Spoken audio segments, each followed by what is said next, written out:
प्रिय विद्यार्थियों, आज हम बीए थर्ड सेमेस्टर विषय शिक्षा शास्त्र के paper dimensions in education Hindi में शिक्षा में आयाम पेपर कोड EDU 202 की थर्ड यूनिट के 3.2 सब यूनिट का अध्ययन करेंगे। आज का हमारा टॉपिक है पर्यावरण शिक्षा की आवश्यकता।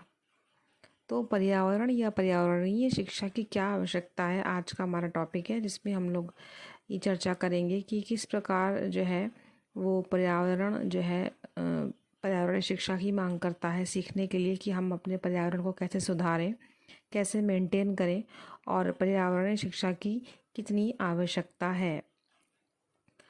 प्राचीन काल से ही किसी न किसी रूप में पर्यावरण प्रदूषित होता आ रहा है।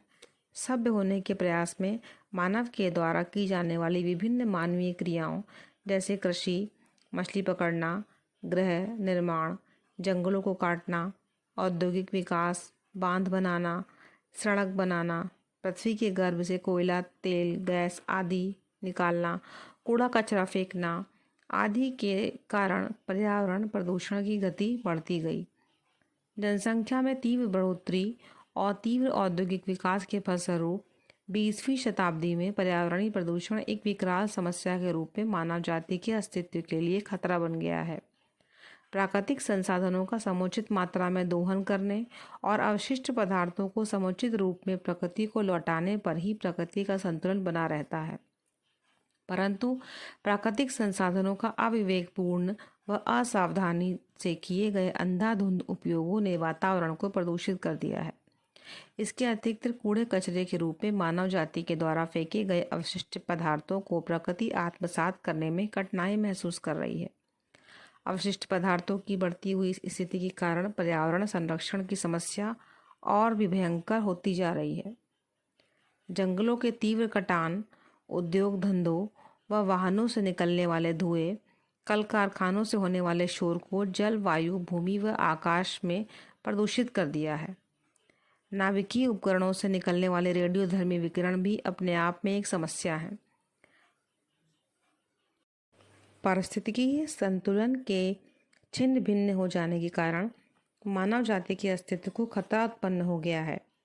रात्रि में होने वाले शोर व प्रकाश ने पशु पक्षियों के निद्रा चक्र को छिन्न भिन्न कर दिया है।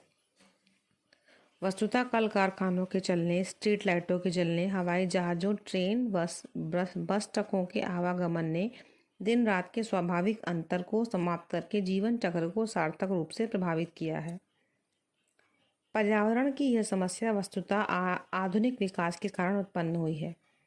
विडंबना यही कही जाएगी कि विज्ञान व तकनीकी विकास का आधुनिक युग पर्यावरण के लिए विनाशकारी परिणाम प्रस्तुत करने वाला युग बन गया है। जीव जंतुओं व वनस्पतियों की अनेक प्रजातियां विलुप्त हो गई हैं एवं अनेक अन्यों के बहुत ही शीघ्र लुप्त हो जाने की आशंका है, जिससे प्राकृतिक संतुलन बिगड़ रहा है, जिसके फलस्वरूप जीवन प्रक्रिया बाधित हो रही है। परिणाम स्वरूप मनुष्य के क्रियाकलापों के फलस्वरूप उत्पन्न अवशिष्टों और ऊर्जा दोहन से पर्यावरण में होने वाले हानिकारक परिवर्तनों के प्रति सजगता बरतने का समय आ गया है। संपूर्ण पर्यावरण प्रदूषण की इस समस्या के प्रति विश्व गंभीर है। शिक्षा इस दिशा में एक महत्वपूर्ण भूमिका अदा कर सकती है। पर्यावरण शिक्षा के माध्यम से न केवल भावी नागरिकों को वरन जनसाधारण को पर्यावरण प्रदूषण के खतरों से आगाह किया जा सकता है। पर्यावरण शिक्षा की आवश्यकता बहुत अधिक महसूस की जा रही है। जनजीवन पर प्रदूषण के कारण होने वाले प्रभाव की जानकारी को पर्यावरण शिक्षा के माध्यम से जनसाधारण तक पहुंचाया जा सकता है। स्वच्छ जल, स्वच्छ वायु, स्वच्छ भूमि के महत्व पर शिक्षा संस्थानों में जोर दिया जा रहा है। वास्तव में जनसाधारण में पर्यावरण के प्रति जागरूकता को उत्पन्न करने की तीव्र आवश्यकता है। इसके लिए पर्यावरण बोध को संपूर्ण शिक्षा प्रक्रिया के एक विभिन्न अंग के रूप में स्वीकार करना उचित होगा। वातावरणीय जागरूकता विद्यालयों और कॉलेजों के शिक्षण में दृष्टिगोचर होनी चाहिए। इसलिए हम कह सकते हैं कि पर्यावरण शिक्षा का आज के वर्तमान समय में आवश्यकता को बहुत अधिक महसूस किया जा रहा है।